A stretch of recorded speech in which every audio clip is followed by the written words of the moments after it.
అమ్మవారి యొక్క నడక శనీశ్వర గ్రహాన్ని పోలి ఉంటుందిట. చాలామంది శనీశ్వరుడు శనీశ్వరుడు అని ఉంటారు. శనీశ్వరుడు అన్న మాట లేదు. ఎందుకంటే ఏ గ్రహానికి ఈశ్వరత్వం ఉండదు. ఈశ్వరత్వము అన్న మాటకు అర్థం ఏమిటంటే ఇది ఇలా ఎందుకు చేశావో అని అడగడానికి ఆధారం ఉండదు. ఆయన అనుగ్రహించాడా ఏమైనా చెయ్యగలడు. ఆయన అనుగ్రహం లోపించిందా మనం ఎంత ప్రయత్నం చేసినా ఆ కార్యం నెరవేరాలి అని చెప్పి సిద్ధాంతము లేదు.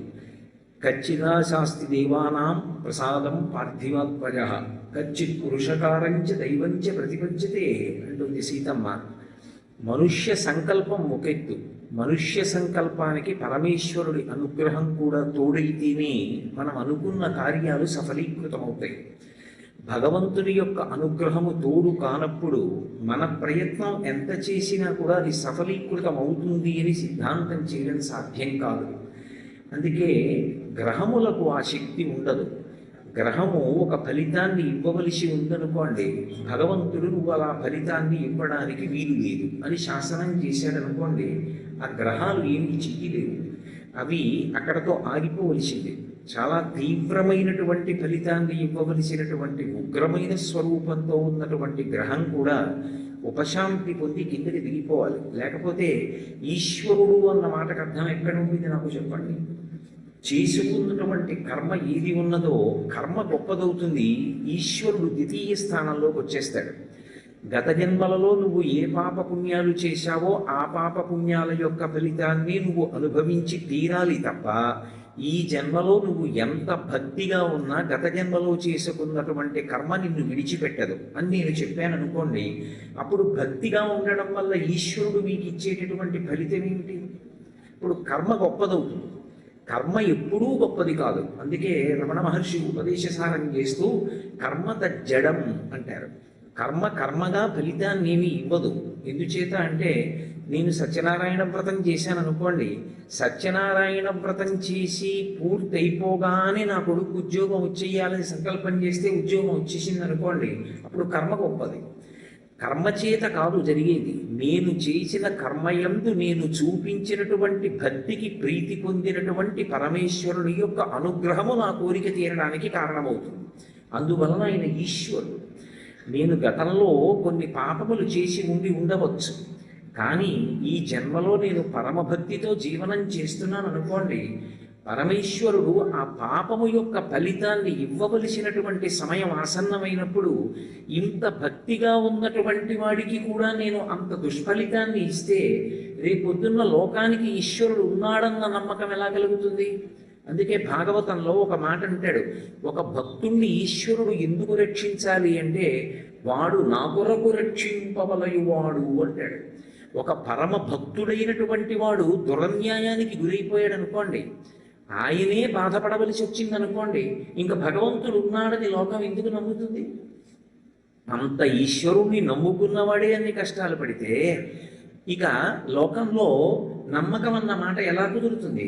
అందుకే పరమ భాగవతోత్తముడైనటువంటి వాడిని రక్షించడం వాడి కొరకు కాదు, నేనున్నానని లోకం నమ్ముతుంది, నా అస్తిత్వం దాని మీద ఆధారపడింది, అందుకని నేను రక్షిస్తానంటాడు.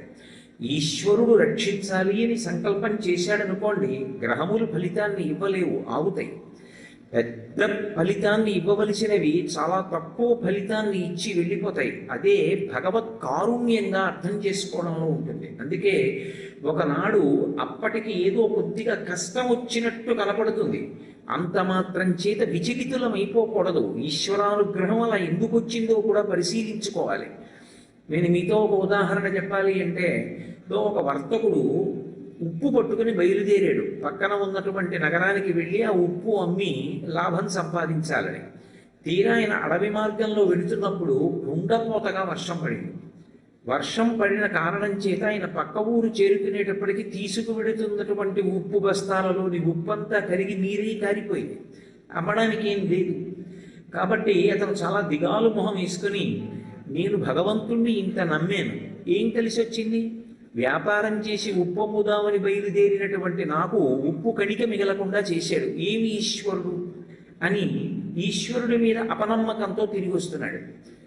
ఆ అరణ్యంలోనే ఉన్నటువంటి దారి దొంగలు అప్పట్లో ఈ తుపాకీలో వాడేటటువంటి గుళ్ళు లేవు, మందుగుండు సామాగ్రి వాడేవారు. ఇప్పటికీ తిరుపెట్టియాలని ఒక క్షేత్రం ఉంది, అక్కడ తుపాకీలో మందుగుండు కూరి ఒకసారి కాలుస్తారు. అది రామచంద్ర ప్రభువు యొక్క దేవాలయం, అక్కడికి వెళితే ఇది దేవాలయ కైంకర్యం, ఒకసారి తుపాకీ కాల్చాలి. కానీ గుళ్ళు అందులో దట్టించారు, మందుగుండు సామాను దట్టిస్తారు. అలా అడవిలో ఉండేటటువంటి దారి దొంగలు తుపాకీలోకి మందుగుండు సామాగ్రిని దట్టించి పేల్చారు. వర్షం పడితే ఉప్పు కరిగిపోయింది, వర్షం పడితే మందుగుండు సామాగ్రి మాత్రం చెమ్మగిల్లిపోదు, అందుకని అది పేలలేదు. పేలకపోయేటప్పటికీ దొంగలకు భయం వేసింది. ఇప్పుడు మన తుపాకులు పేలట్లేదు కాబట్టి వర్తకులందరూ వచ్చి మన మీద పడి చంపేస్తారేమోనని దొంగలు తుపాకులు విడిచిపెట్టి పారిపోయారు. అప్పుడు ఆ వర్తకుడు అనుకున్నాడు, నేను గత జన్మలలో ఏదో పెద్ద పాపం చేశాను, ఈ ఒక్కసారికి పట్టుకెళ్ళిన ఉప్పు బస్తాలలో ఉప్పు కరిగిపోయింది, కానీ ప్రాణాలు నిలబడ్డాయి, ఈ భూమి మీద నీకు ఇంకా ఉప్పు ఉందిరా అంటారు. నాకు అమ్మవారు ఉప్పు మిగల్చింది, తినడానికి అన్నం మిగల్చింది, ఉప్పు అమ్మకానికి పట్టుకెళ్ళింది పోయింది, రావలసిన లాభం కొంత పోయింది, ధనరూపంగా పోయింది, కానీ ప్రాణములు దక్కే. ఇది కదా భగవతి కృప అంటే అనుకున్నాడు. అందుకే నమశివాభ్యాం అశుభాపహాభ్యాం, రావలసినటువంటి పెను ప్రమాదాన్ని తీసేసి దాని స్థానంలో చేసినటువంటి కర్మకి ఏదో ఒక ఫలితాన్ని ఇస్తే తప్ప కర్మ పోదు. అందుకని పాము కరవలసినటువంటి వాడిని చీమతో కరిపించి విడిచిపెడతాడు. ఒక్కొక్కసారి మనం చేసినటువంటి మహాపాపానికి ఇంత పాపం ఇంత ఫలితాన్ని అనుభవించవలసిన వాళ్ళం ఇంత తక్కువ ఫలితంతో మనం తప్పించుకున్నామన్న విషయం కూడా మనకి తెలియదు. భగవద్భక్తి మనుష్యుణ్ణి అలా కాపాడేస్తుంది. అందుకే ఈశ్వరత్వం ఎవరిది అంటే భగవంతుడిది. పరబ్రహ్మమునకు ఈశ్వరత్వం ఉంటుంది, ఆయన గ్రహములను శాసించగలడు, గ్రహములకు ఈశ్వరత్వం లేదు. అందుకే శనీశ్వరుడు అన్న మాట లేదు, శనైశ్చరుడు అన్న మాట ఉంది. శనీశ్చరుడు అంటే శనైహి శనైహి చరహ, మిగిలిన గ్రహాలుగా ఆయన వేగంగా కదలడం, ఆయన చాలా మెల్లగా నడుస్తాడు.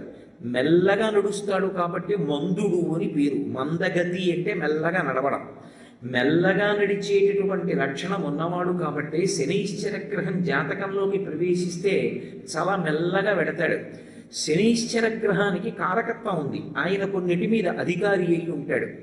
శనైశ్చర గ్రహం బాధ పెడుతుంది మనిషిని, అందుకే పాప జీవనానికి అలవాటు చేస్తుంది, ధర్మమునందు అనురక్తి తగ్గిస్తుంది, అధర్మమునందు లాలస పెంచుతుంది.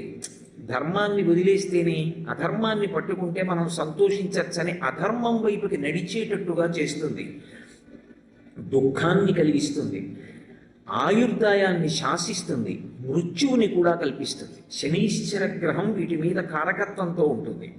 కానీ శనీశ్చరుడు మహానుభావుడు, ఆయన గొప్ప అనుభవాల్ని కూడా ఇస్తాడు. జీవితంలో శనీశ్చర గ్రహం ప్రవేశిస్తే జాతకంలోకి గొప్ప అనుభవం వస్తుంది.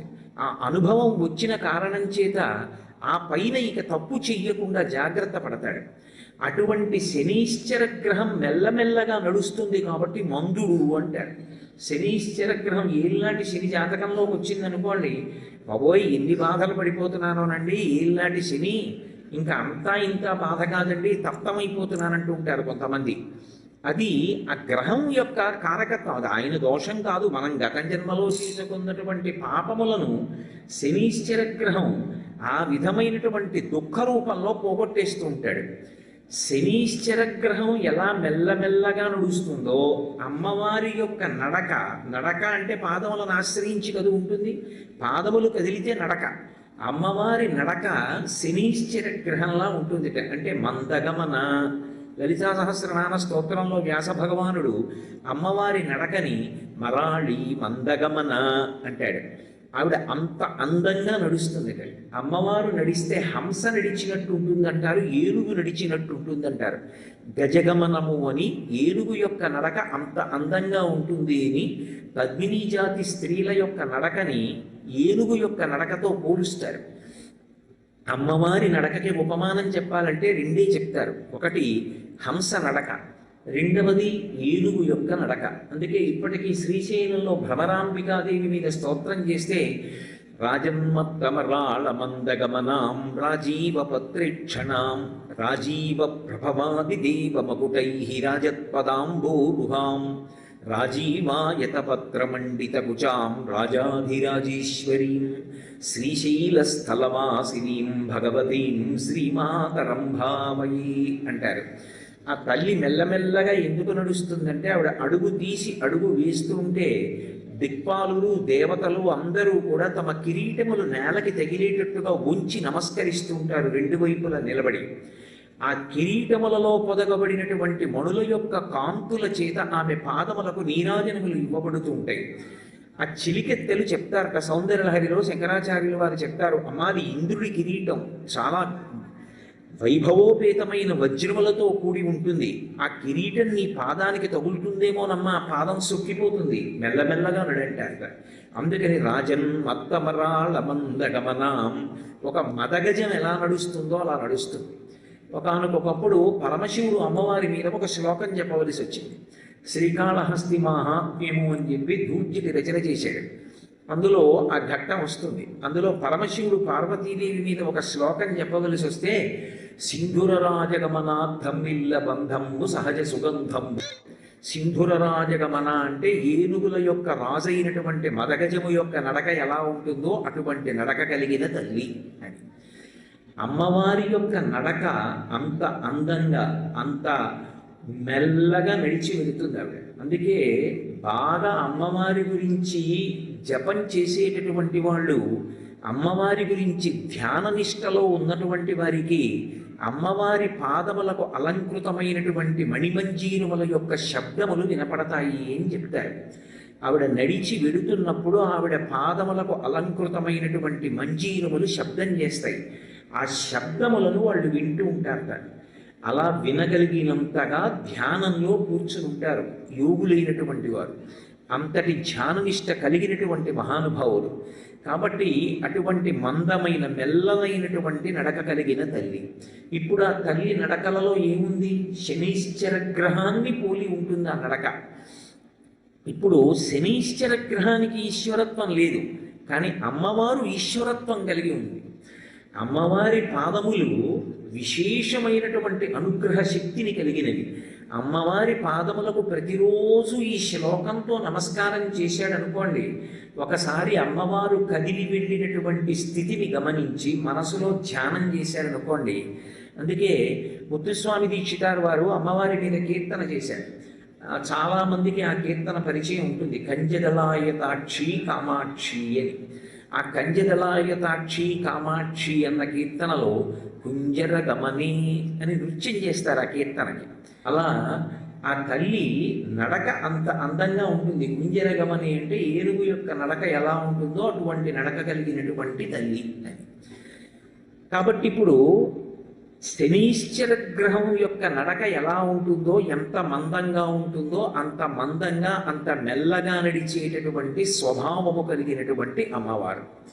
కాబట్టి గతౌ మందో గంగాధర మహిషి కామాక్షి భజతాం. అమ్మవారి దగ్గర ఒక ప్రధాన లక్షణం ఉంటుంది, ఆమె మహాపతివ్రత.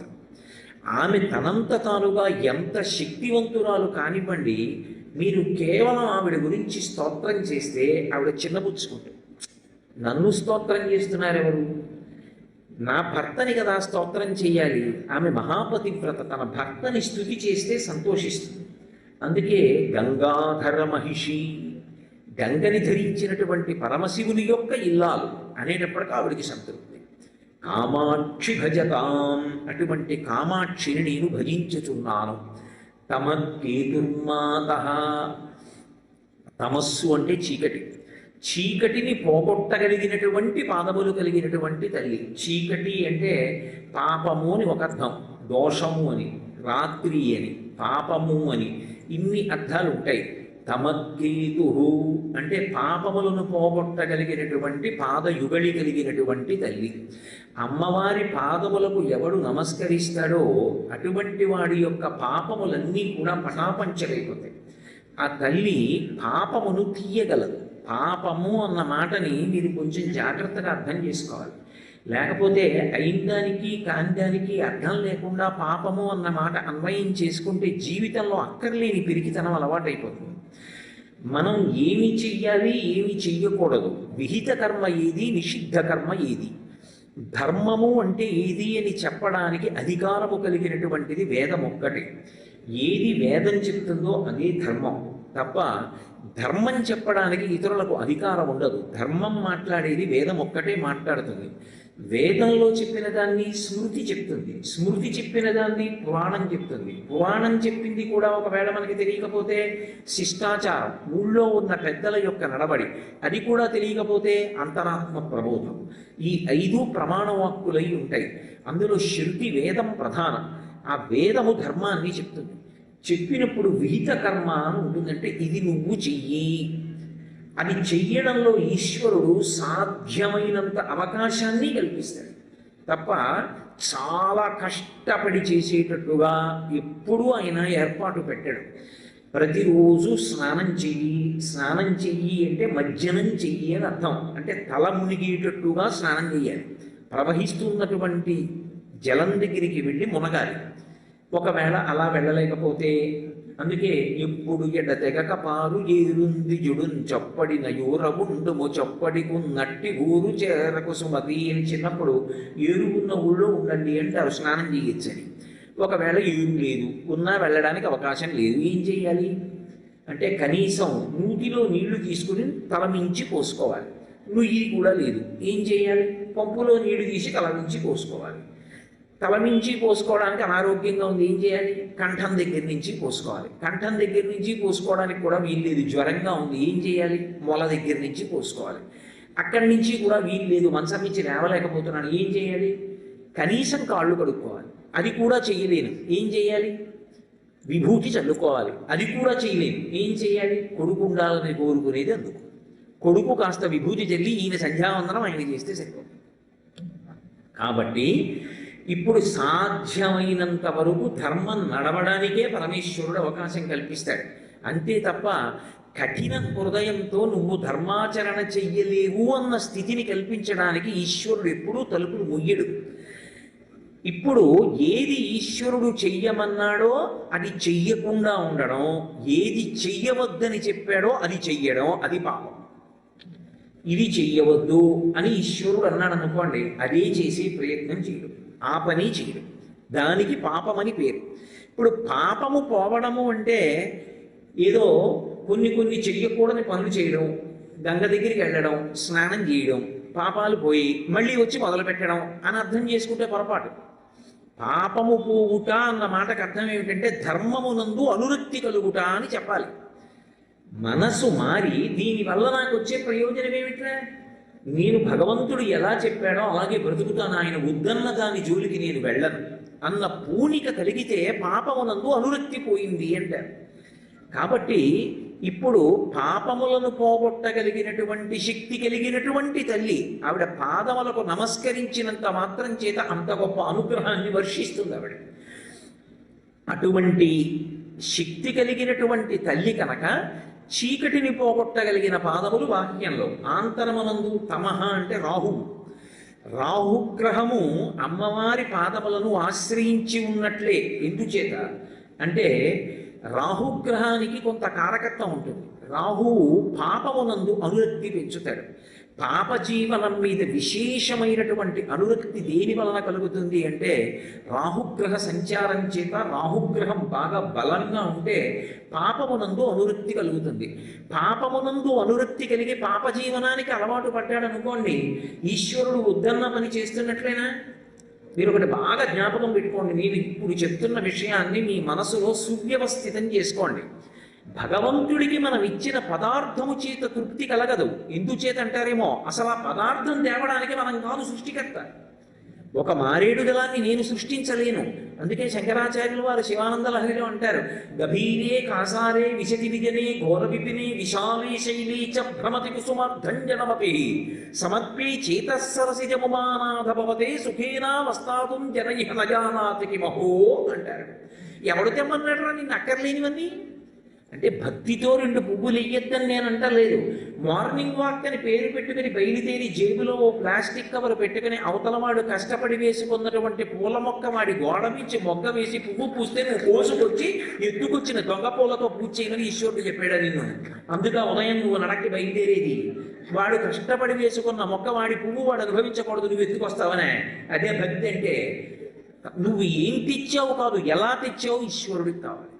నువ్వు ఎలా తెచ్చావు చెప్పు. అందుకే శంకరులు అంటారు మా కురు ఎప్పుడూ కూడా మూఢజహీహి ధనాగమ తృష్ణ కురు సద్బుద్ధిం మనసి వితృష్ణ ఎల్లభసే నిజ కర్మోపాత్తం వితంతేన వినోదయ చిత్తం.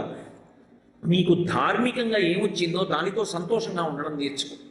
సంతోషము డబ్బుతో లేదు, డబ్బు జీవితంలో ఒక భాగం అంతే, డబ్బే జీవితం మాత్రం కాదు. కానీ సంతోషంగా ఉండడానికి ఇంకా ఎన్నో కారణాలు ఉంటాయి జీవితంలో. సంతోషంగా ఉండడం అన్నది నీ అంత నువ్వుగా నేర్చుకో. ఈశ్వరుడు ఇచ్చిన దానితో తృప్తిగా ఉండడం అలవాటు చేసుకో. అలవాటు లేకుండా ఈశ్వరుడు వద్దన్న మార్గంలో బయలుదేరి ఆయన చెయ్యవద్దన్న పనులు చేసి ఆయన చెప్పని పనులన్నీ చేసి తీసుకొచ్చినటువంటి ద్రవ్యము చేత చేసినటువంటి పూజ ఈశ్వరుడికి సుకారము అంగీకారయోగ్యము కాదు. నువ్వు భక్తితో ఆయన చెప్పినట్టు బ్రతకడమే ధార్మికమైన జీవనము అని పేరు. ఆయన ఎలా చెప్పాడో అలా బ్రతుకుతున్నాడు. ఆయనే ధర్మాత్ముడు. ఈశ్వరుడు ఉన్నాడు, అందుకుని నమ్మి ఆయన చెప్పినట్టు బ్రతుకుతాడు. వాడే ఈశ్వరుడికి ప్రీతిపాత్రుడు. నా పెద్ద కొడుకు నాకు ప్రీతిపాత్రుడైనట్టు లౌకికమైన ఉపమానంలో. కాబట్టి ఇప్పుడు పాప జీవనమునకు రాహువు అలవాటు చేస్తాడు.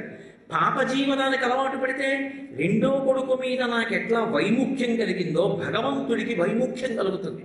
వీడు నేను వద్దన్న పనులు చేస్తున్నాడు, ఇప్పుడు దాని చేత దూరం అయిపోయాడు అనుకోండి భగవంతుడికి, అసలు ఏ రక్షణ కావాలో ఆ రక్షణకి దూరం అయిపోతాడు.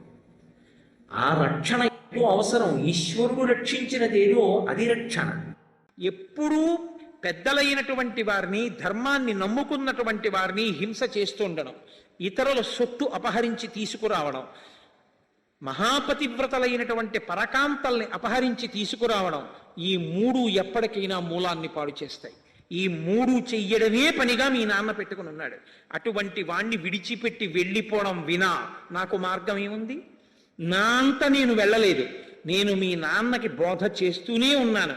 వద్దు అన్నా, ఈ పని చెయ్యవద్దు అని చెప్పాను. ఒక అన్న తమ్ముడి పట్ల ఎలా ప్రవర్తించకూడదో అలా ప్రవర్తించి నన్ను ఇంటి నుంచి వెళ్ళగొట్టాడు. తాను వెళ్ళగొడితే నేను వెళ్ళిపోయానా? నేను తనని విడిచిపెట్టి నేను వెళ్ళానా? తను విడిచిపెట్టుకున్నాడు నన్ను. నేను ధర్మం కోసం రాముణ్ణి ఆశ్రయించాను. నీకు ఏ పాటి ధర్మం తెలిసింది నన్ను అధిక్షేపించి మాట్లాడుతున్నావు? పెద్దలైనటువంటి వారి ప్రవర్తన తెలియని వాడు పెద్దల్ని అధిక్షేపించి మాట్లాడడం ఆయుర్దాయం నశించిపోవడానికి హేతు అవుతుంది. నీకేం తెలిసని మాట్లాడావు?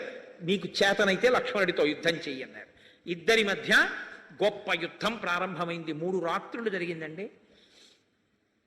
ఎన్ని అస్త్రములు ప్రయోగించాడంటే లక్ష్మణస్వామి అంతులేదు. ఇంచుమించు ధనుర్వేదంలో ఉన్న రౌద్రాస్త్రం, వాయవ్యాస్త్రం, ఐంద్రాస్త్రం, మహేశ్వరాస్త్రం, ఇన్ని అస్త్రములను ప్రయోగించాడు. ఇన్ని అస్త్రములను కూడా అవతల ఉన్నటువంటి ఇంద్రజిత్ ఆయన అస్త్ర ప్రయోగం చేత నిర్వీర్యం చేశాడు. ఇద్దరి మధ్య జరిగినటువంటి యుద్ధంలో ఇద్దరి శరీరాలు పూచిన మోదుగు చెట్లయిపోయాయి. నెత్తురు కాల్వలు కట్టింది. అంత భయంకరమైన యుద్ధం. గరుత్మంతునితో సహా దేవతలు, సిద్ధులు, యక్షులు, గంధర్వులు, మహర్షులు అందరూ ఆకాశ మార్గంలో నిలబడి లక్ష్మణుని యొక్క శరీరమునకు తేజస్సు నశించకుండా, బలము తరిగిపోకుండా వాళ్ళు ఆశీర్వచనాలు చేస్తున్నారు ఇంద్రజిత్ నిగ్రహింపబడాలి అని. కొద్దిగా క్షోభకి గురి అయినట్టుగా ముఖవళికలు కనపడ్డాయి. ముఖ కవళికలు. వెంటనే విభీషణుడు వచ్చి కించిత్ నీరసపడుతున్నటువంటి ఇంద్రజిత్తుని విడిచిపెట్టవద్దు, తొందరగా బాణప్రయోగం చేసి పడగొట్టు అన్నారు. ఈలోగా అక్కడ ఉన్నటువంటి రాక్షసులతో మాట్లాడుతూ లక్ష్మణుడితో యుద్ధం చేస్తూ, లక్ష్మణుణ్ణి రెచ్చగొట్టి మాట్లాడుతూ లక్ష్మణుడి యొక్క ఏకాగ్రతని కించిత్ భంగం చేస్తూ, మీరు నా వెంట లక్ష్మణుడు తరమకుండా చూడండి, నేను ఒక్కసారి ఇంటికి వెళ్ళి ఇంతకన్నా బలమైన రథాన్ని, చాలా గొప్ప అస్త్రములను తీసుకుని వస్తానని ఒక్క క్షణంలో మాయమై లంకి వెళ్ళిపోయాడు. వెళ్ళిపోయి గొప్ప రథంతో మళ్ళీ అనేక ముసలములు, పరిఘలము, శూలములు, ఖడ్గములు అన్నిటినీ పెట్టుకుని తిరిగి మళ్ళీ యుద్ధభూమిలోకి వచ్చేసాడు. ఇంత లక్ష్మణస్వామి ఆశ్చర్యపోయారు. ఇటువంటి వాడు ఇంత వేగం, ఇంతగా అవతల వాళ్ళని మోహపెట్టి వెళ్ళిపోతుంటాడు, ఇంత మాయాయుద్ధం చేస్తాడు, ఇంతటి యుద్ధ విశారదుడు, ఏకకాలంలో ఇన్ని అస్త్రములు తెలిసిన్నవాడు, ఇంత బాణప్రయోగం చెయ్యగలిగిన వాడు అని లక్ష్మణమూర్తి భూమి మీద నిలబడి యుద్ధం చేస్తున్నారు. తనవారి మధ్య నిలబడి, రథంలో నిలబడి ఇంద్రజిత్ యుద్ధం చేస్తున్నాడు. ఇన్నాళ్ళకి ఎదురుగుండా చూస్తూ యుద్ధం చేసే అదృష్టం లభించింది. ఎప్పుడు కనబడడం, మేఘాలు చాటుకు పోతాడు. ఇవాళ హోమం అవలేదు కాబట్టి అదృష్టం దొరికింది. ఇలా యుద్ధం జరుగుతుంటే లక్ష్మణస్వామికి జ్ఞాపకానికి వచ్చింది, తనకి నిద్రలో ఉండగా కుబేరుడు అనుగ్రహించాడు ఒకప్పుడు ఒక అస్త్రాన్ని. ఆ అస్త్రాన్ని తీసి ఇంద్రజిత్ మీద ప్రయోగించారు. ప్రయోగిస్తే దాని చేత వ్యధని పొందాడు, కానీ సంహారము మాత్రం జరగలేదు. నిలబడి యుద్ధం చేస్తూనే ఉన్నాడు. ఇలా యుద్ధం చేస్తూ పోతే చీకటి పెరిగిన కొద్దీ, రాత్రి పెరిగిన కొద్దీ బలం పెరుగుతూ ఉంటుంది. లక్ష్మణ, నువ్వు నరుడివి కాబట్టి నీ బలం క్షీణించడం ప్రారంభమవుతుంది. ఇప్పటి వరకు మీ యొక్క తేజస్సు వల్ల, విశ్వామిత్ర మహర్షి యొక్క అనుగ్రహం వల్ల, పెద్దల ఆశీర్వచనం వల్ల నిలబడి యుద్ధం చెయ్యగలుగుతున్నావు ఇంద్రజిత్తుతో. కాబట్టి ఇక ఆలస్యం లేకుండా ఇంద్రజిత్తుని నిగ్రహించమన్నారు. ఏ అస్త్రాన్ని ప్రయోగిస్తాడు? ఏ అస్త్రాన్ని ప్రయోగిద్దామన్నా ఇంద్రజిత్ విఫలం చేస్తున్నాడు. ఇప్పుడు ఒకానొకప్పుడు ఇంద్రుడు ఆకుపచ్చటి గుర్రములు కలిగినటువంటి వాడు దానవ సంహారమనందు ప్రయోగించినటువంటి ఐంద్రాస్త్ర సంబంధమైన బాణాన్ని వింటినారియందు సంధించి ఆకర్ణాంతము లాగి ధనుర్వేదంలో ఎక్కడా లేనటువంటి ఒక మంత్రాన్ని అభిమంత్రించారు. అది ఏ అస్త్ర ప్రయోగానికి ఉపయోగించేటటువంటి మంత్రం కాదు. ధర్మాత్మా సత్యసంధశ్చ రామో దశరథిర్యది పౌరుషేచా ప్రతిద్వంద్వ శరైణం జహిరావణిం. దీన్ని రామాయణానికి మూలమంత్రం అంటారు. రామాయణ మూలమంత్రానికి వ్యాఖ్యానం జరిగిన మరునాడు హనుమత్ జయంతి రావడం చాలా చాలా గొప్ప విశేషం నిజంగా. కాబట్టి ఆయన అన్నారు, ధర్మాత్మ, రాముడు ధర్మాత్ముడైతే, సత్యసంధశ్చ, రాముడు సత్యమును తప్ప ఎన్నడూ అసత్యము పలకని వాడైతే, రామో దశరథిర్యది, రాముడు నిజంగా దశరథ మహారాజు గారి కొడుకే అయితే, పౌరుషేచ, రాముడికి పౌరుషం ఉంటే, ప్రతిద్వంద్వ, నా ఎదురుగుండా నిలబడినటువంటి ఈ ప్రతిద్వంద్వి, నాతో యుద్ధం చేస్తున్నవాడు, శరైనం, ఈ బాణము చేత, జహి, మరణించుగాక, రావణిం, రావణ కుమారుడైన ఇంద్రజిత్ అని సంకల్పం చేసి బాణప్రయోగం చేశారు. వెంటనే సశిరస్త్రాణం శ్రీమజ్వలిత కుండలం ప్రమధ్యేంద్రజిత కాయాత్ పాతయామసభూతలే. గొప్ప కిరీటంతో, కుండలములతో, శిరస్త్రాణంతో వెలిగిపోతున్నటువంటి ఇంద్రజిత్ యొక్క శిరస్సు కంఠము నుండి వేరై భూమి మీద పడిపోయింది. ఇంద్రజిత్తు మరణించాడు. దేవతలు, గంధర్వులు, ఋషులు, మహర్షులు అందరూ పెద్ద పండగే చేసుకున్నారు. ఎంత సంతోషపడిపోయారో ఇంద్రజిత్ మరణంతో. ఇప్పుడు అంతటి గొప్ప యోధుడే, అంతటి భక్తి తత్పరుడే లక్ష్మణస్వామి ఈ మాట అనొచ్చా బాణప్రయోగం చేస్తూ? రాముడు ఎంత ధర్మాత్ముడో లక్ష్మణుడికి తెలుసు. కానీ లోకం రామచంద్రమూర్తి మీద కొన్ని అపవాదులు వేసింది. అవేవి? ధర్మాత్మ, రాముడు ధర్మం తప్పాడు అన్నారు. ఎక్కడ ధర్మం తప్పాడు అంటే, చెట్టు చాటు నుంచి వాలి మీద బాణం వేశాడు, అందుకని ధర్మం తప్పాడన్నారు. ధర్మం రాముడు తప్పలేదు అని మరొక గొప్ప రుజువు ఏమిటంటే, రాముడు ధర్మం తప్పి ఉంటే ఈ బాణం ఇంద్రజిత్తుని కొట్టదు. రాముడు ఎన్నడూ ధర్మం తప్పనివాడు కాబట్టే ఆఖరికి లక్ష్మణస్వామి బ్రహ్మాస్త్ర ప్రయోగం చేస్తానన్న, కంటికి కనపడని వాణ్ణి చంపవద్దు అన్న ధర్మాత్ముడు కాబట్టే ఇంద్రజిత్ నిగ్రహింపబడ్డాడు. అటువంటి ధర్మాత్ముడు రామచంద్రమూర్తి నిరూపించింది ఈ శ్లోకం. సత్యసంధశ్చ, రాముడెన్నడూ అబద్ధము తెలియనివాడు, కానీ రాముడు అబద్ధం ఆడాడన్నారు. ఎక్కడ ఆడాడన్నారు?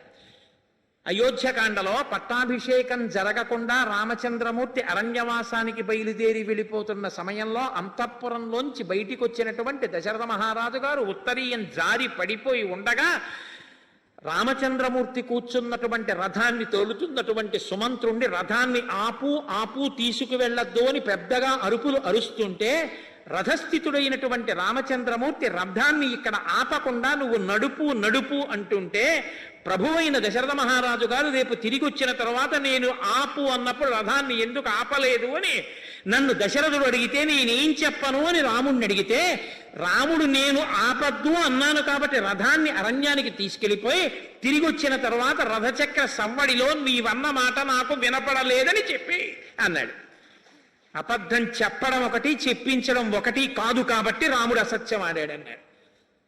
రాముడి రథాన్ని ఆ రోజున ఆపి ఉంటే కౌసల్యామాత దశరథుడు వచ్చి రామచంద్రమూర్తిని గట్టిగా పట్టుకుంటే తిరిగి అరణ్యానికి వెళ్ళలేనటువంటి స్థితిని కల్పిస్తే తండ్రి అసత్యమునందు పడిపోయి పొందవలసినటువంటి ప్రయోజనాన్ని పొందకుండా పోతాడు. కాబట్టి తండ్రిని సత్యమునందు నిలబెట్టడం అనేటటువంటి పెద్ద ధర్మాన్ని ఆవిష్కరించడం కోసం ఒక చిన్న అనృతాన్ని ఆడిస్తే దోషం లేదు కాబట్టి పెద్ద ధర్మాన్ని నిలబెట్టడానికి చిన్ని అధర్మం చేసి తప్పని శాస్త్రం అందవు.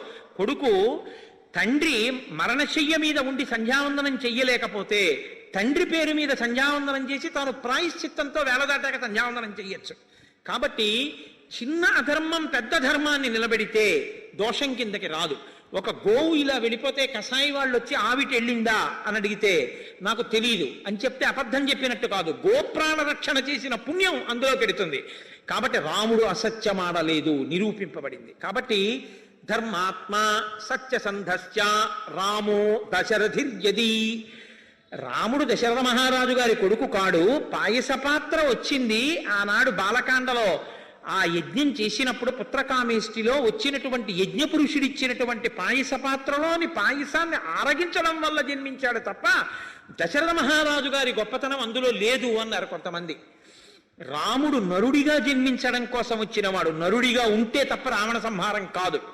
కాబట్టి నరుడిగా వచ్చాడు. కాబట్టి నరుడిగా జన్మించాలంటే దశరథ మహారాజు గారి తేజస్సు కౌసల్య సుమిత్ర కైకేయిలలోకి ప్రవేశిస్తే తప్ప ఆవిష్కారము నర ఉత్పత్తి జరగదు. కాబట్టి దశరథ మహారాజు గారి కొడుకుగానే వచ్చాడంటే పూర్ణమైనటువంటి నరుడిగానే రాముడు నడిచాడు తప్ప ఎక్కడా ఈశ్వరుడిగా రామాయణంలో రాముడు నడిచి చూపించలేదు అని నిరూపించింది. కాబట్టి ఆయన దాశరథియే, దశరథ మహారాజు గారి కొడుకే.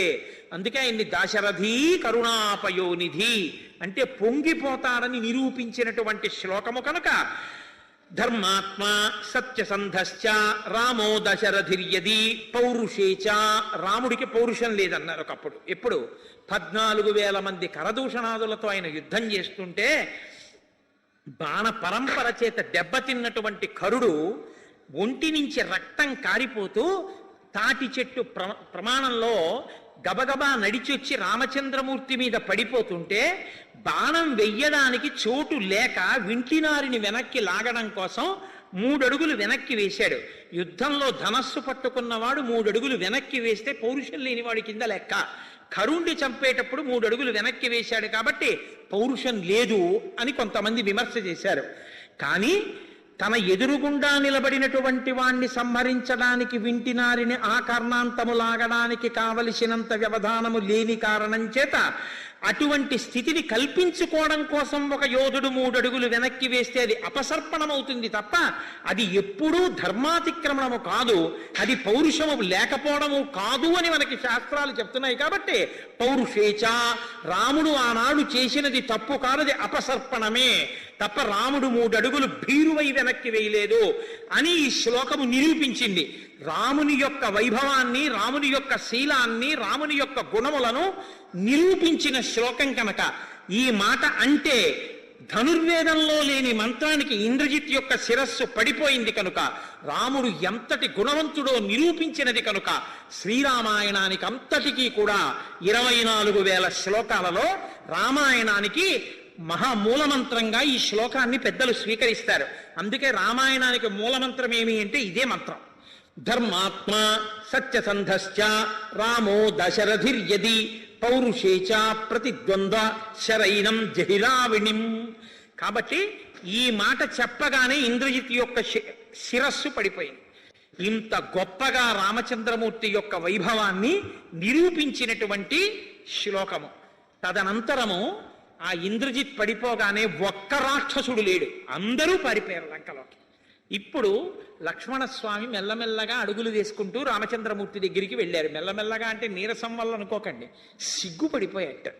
దేనికి సిగ్గు అంటే అన్నయ్యంతటి మహావీరుడి దగ్గరికి వెళ్ళి, అన్నయ్య నేను ఇంద్రజిత్తుని చంపానని ఎలా చెప్పను? నేను చంపానన్నయ్యా అని చెప్పడం శుభవార్త. కానీ అన్నయ్యంతటి వాడి దగ్గరికి వెళ్ళి అన్నయ్య నేను చంపానని చెప్పనా అని సిగ్గుపడి గట్టిగా చెప్పకుండా గొణిగేట. గొణిగితే రామచంద్రమూర్తి ఏరా నాన్న ఇంద్రజిత్ సంహారం అయిందిగా అన్నట్ట. అప్పుడు పక్కనున్న విభీషణుడు గట్టిగా చెప్పేట, మహానుభావుడు ఈ లక్ష్మణస్వామే ఇంద్రజిత్తుని సంహరించాడన్నట్ట. అన్న తర్వాత రామచంద్రమూర్తి ప్రియమార తమ్ముణ్ణి కౌగిలించుకుని ఒళ్ళంతా తడివి, నాన్న ఎంత కార్యాన్ని సాధించావురా అని తొడ మీద కూర్చోపెట్టుకుని మూర్ధన్య స్థానంలో ముద్దు పెట్టుకున్నారు. అక్కడ సుషేణుణ్ణి పిలిచి ముక్కు దగ్గర ఒక ఓషధి పెట్టించారు. ఆ ఓషధి వాసన చూడగానే ఆయన గాయములన్నీ మానిపోయి ఒక్కసారి పూర్వం ఎటువంటి తేజస్సుతో ఉండేవాడో అంతటి తేజస్సుతో లక్ష్మణస్వామి సంతోషంగా రామచంద్రమూర్తితో కలిసి కూర్చున్నారు. ఇంద్రజిత్ వధ అయిపోయింది కాబట్టి ఇంకా రావణ వధ కేవలము నిమిత్తమే. ఇక కుడిబాహు లేనివాడు రావణాసురుడు కాబట్టి ఇవాళ ఇంద్రజిత్ పడిపోయాడు, హనుమ జయంతి నాడు రావణాసురుడు పడిపోతాడు. కాబట్టి నిజంగా ఇక్కడ రామాయణం చాలా ఆశ్చర్యమే. హనుమ జయంతి నాడు రావణ వధ రావడం.